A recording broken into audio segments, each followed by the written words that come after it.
Assalamualaikum warahmatullahi wabarakatuh. Selamat datang kembali di channel kami Suyut MN Chess. Di video kali ini saya akan mengajarkan Sisilia variasi Paulsen yang diawali dari E4 dibalas C5, kuda F3, E6 ya. Jadi setelah D4, C kali D4, kuda kali D4, barulah A6 ya. A6 kuda C3 seperti biasa normal, menteri ke C7 ya, ini yang disebut variasi Paulsen, atau B5 juga bisa. Nanti diputar-putar balik ya, jadi atau D6 ya, jadi yang kita bahas sekarang atau kuda C6. Nah, ini kalau kuda C6 ini variasi pelikan ya, jadi arahnya masuk di variasi pelikan. Nah, ini yang kita bahas menteri C7 dulu, satu persatu. Setelah gajah E2, barulah B5 atau kuda F6 juga bisa, atau gajah C5 juga bisa. Variasinya sangat banyak sekali ya. Jadi kalau B5 barulah rokade ya, langkah tek B5 rokade. Variasinya dengan gajah B7, nanti yang kita bahas gajah B7 atau B4 ya. Jadi cara mengantisipasi B4 ini bagaimana, gajah B7 bagaimana ya, satu persatu. Tentunya kalau B4 kuda ke A4 ya, setelah kuda A4 gajah ke B7 ya. Jadi kalau gajah B7 ini yang menjadi permasalahan untuk putih ya.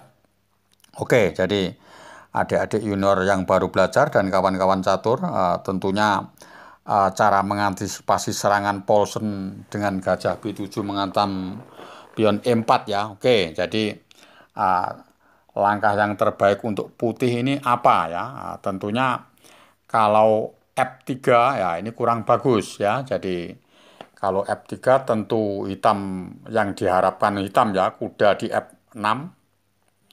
Setelah gajah E3, barulah gajah ke D6 ya. Setelah gajah D6 ini tentunya kalau H3 ya kuda ke H5. Jadi dengan ancaman gajah di H2 dan kuda ke G3 ya. Jadi tentunya bagus hitam kalau posisi begini. Oke ya. Paham ya, saya kembalikan posisi dari awal. Kalau kuda F6 gajah E3, gajah D6 ya, dia melancarkan G3 ya. Misal kalau G3 ya tentunya hitam sangat gampang mencari keseimbangan dengan gajah kali G3, H kali G3, menteri kali G3. Tentunya uh, bisa remis setelah raja H1 ya. Kalau hitam pengen mencari remis ya tinggal menteri ke H3, raja G1, menteri G3, raja H1 ya. Kalau hitam ingin memaksa ya harus berani kuda kali E4 ya. Tentunya langkah kuda kali E4 cukup bagus sekali dan menjadi tekanan untuk putih ya. Jadi kalau F kali E4 ya menteri kali E3. Tentunya walaupun kalah perwira 1, tentunya masih bisa ditanggulangi untuk penyerangannya hitam ya. Oke ya, paham ya. Jadi kalau tentunya bisa meneruskan sendiri kalau suatu misal kalau kepingin mencari menang ya. Oke, jadi saya kembalikan posisi dari E4 tadi ya. Posisi E4, cara menjaga pion E4 ya. Cara menjaga pion E4 ini kalau dijaga dengan gajah D3 ya. Tentunya kalau dijaga dengan gajah D3, kuda tetap di F6 ya. Setelah benteng E1, barulah kuda ke C6 ya. Jadi perkembangannya seperti begini. Kalau kuda kali C6 nggak mungkin karena gajahnya langsung mengancam kuda A4 ya. Kalau gajah E3 langsung dicecar lagi pion E4-nya ya dengan D5. Tentunya kalau E kali D5, kuda kali D5, tentunya kudanya mau makan gajah yang ada di E3.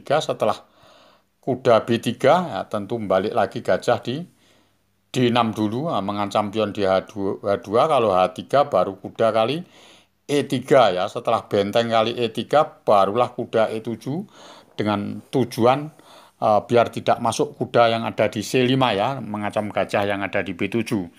Dan perkembangannya cukup bagus untuk hitam. Hitam tidak akan merasa kesulitan dan memelihara sepasang gajah. Oke ya, paham ya? Jadi gimana cara menjaga pion E4 ya? Ini akan saya tunjukkan ke adik-adik junior. Ya, tentunya posisi begini. Jadi kalau posisi menjaga pion E4 ini langkahnya tambah aneh sekali ya. Saya tunjukkan kepada adik junior dan kawan-kawan catur yang baru belajar ya. C3. C3 ini tujuannya membuka lajur C ya. Jadi setelah gajah kali E4, barulah C kali B4 ya.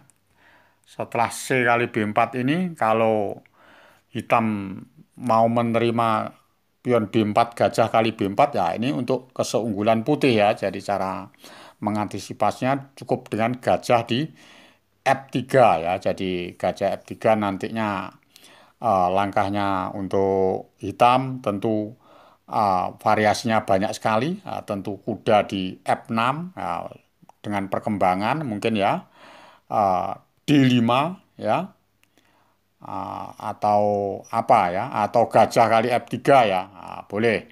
Jadi kita bahas satu persatu. Kalau kuda F6 tentunya bagusan putih. Apa cara mengukumnya ya? Tentu gajah kali E4, kuda kali E4, menteri ke G4 ya. Menteri G4 ini mengancam kuda dan mengancam pion G7 ya. Tentunya kalau D5 ya menteri kali G7, setelah benteng F8 kuda kali E6 ya. Tentunya bagus putih sekali dan dasar serangannya ya.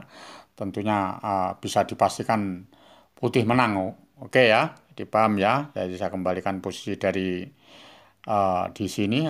Apa langkahnya? Kalau suatu misal ini gajah kali F3 ya. Jadi kalau gajah kali F3 tentunya menteri kali F3 ya.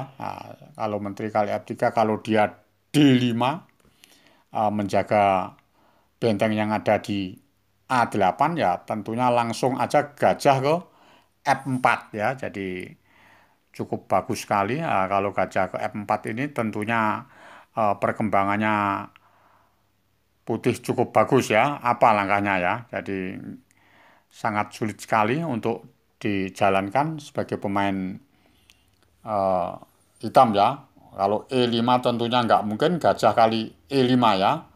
Oke ya, jadi kalau gajah D6 ya benteng A ke C1, tentunya sangat menekan terus posisinya putih ya. Oke ya, paham ya. Jadi kalau sudah paham, gimana cara supaya tadi kalau waktu gajah F3 D5. Oke, saya kembalikan posisi dari awal ya. Oke, saya kembalikan posisi dari gajah di F3 ya. Tentunya kalau gajah B7 nggak mungkin. Karena gajah B7 ini gajah kali B7, menteri kali B7, menteri ke B3. Tentunya akan jatuh perwira 1, tentunya dengan ancaman A3 ya, paham ya.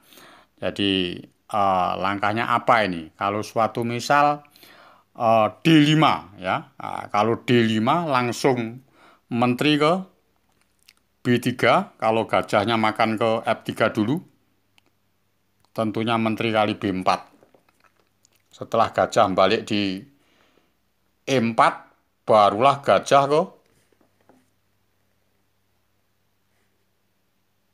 G5 atau kuda dulu ke masuk di B6 dulu ya. Jadi cara mengukumnya setelah benteng A7 baru gajah ke G5. Kalau kuda ke F6 tentunya benteng F ke C1 ya. Jadi tembus di C8-nya ya. Jadi cara penyerangannya seperti begitu. Suatu misal ini gajah ke G5 ini langkahnya apa ini? Kalau F6 nggak mungkin, kuda kali E6 ya. Jadi kalau H6 ya benteng A ke C1 ya. Oke ya. Paham ya. Jadi kalau sudah paham ini saya kembalikan posisi dari gajah di F3 tadi. Apa ya? Jadi kalau gajah kali F3, menteri kali F3 ya. Jadi kalau D5 ya gajah ke F4 ya. Setelah menteri ke A5, suatu misal mengancam kuda ya dijaga pakai menteri, biasa menteri di B3 ya, setelah kuda ke F6 ya barulah benteng F ke C1 gitu, gitu aja. Jadi mau mengancam yang ada di C8 ya. Nah, kalau rokade nggak mungkin karena gajahnya mengancam C7 menyembelih menteri. Oke ya, paham ya? Jadi langkahnya seperti begitu. Jadi cara ngukum-ngukumnya harus pas ya. Jadi apa langkahnya ya? Setelah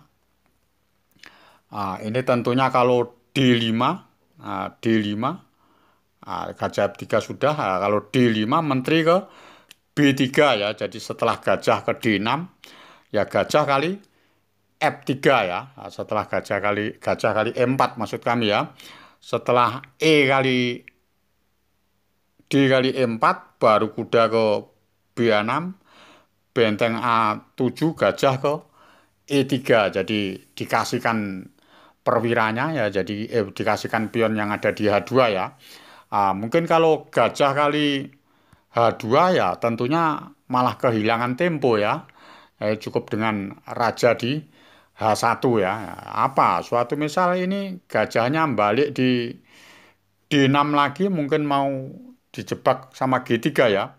Kalau gajah ke D6 ya tentunya langsung benteng ke A1 ya. Benteng A1 ke C1 mengancam C8 ya. Jadi sangat pukulannya putih sangat dahsyat sekali, tentunya nggak mungkin. Suatu misal apa ini? Menteri ke E5 ya. Menteri ke E5 dengan maksud tujuan mau ke H5 ya. Cukup dengan G3 aja cara mengantisipasinya. Jadi kalau gajah kali G3 ya tentu F kali G3 ya. Kalau menteri kali G3 cukup dengan benteng ke F2. Gini aja sudah cukup ya. Jadi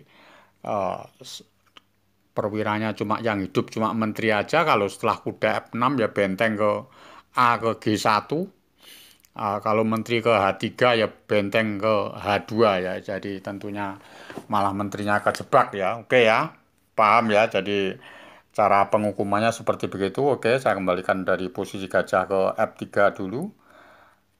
Saya kembalikan posisi begini, gajah F3, menteri ke B3 ya. Jadi apa langkahnya? Kalau gajah D3 tentunya gajah D6 ya gajah kali E4 ya. Kalau gajah di D6 gajah kali E4, D kali E4 kuda ke B6, benteng ke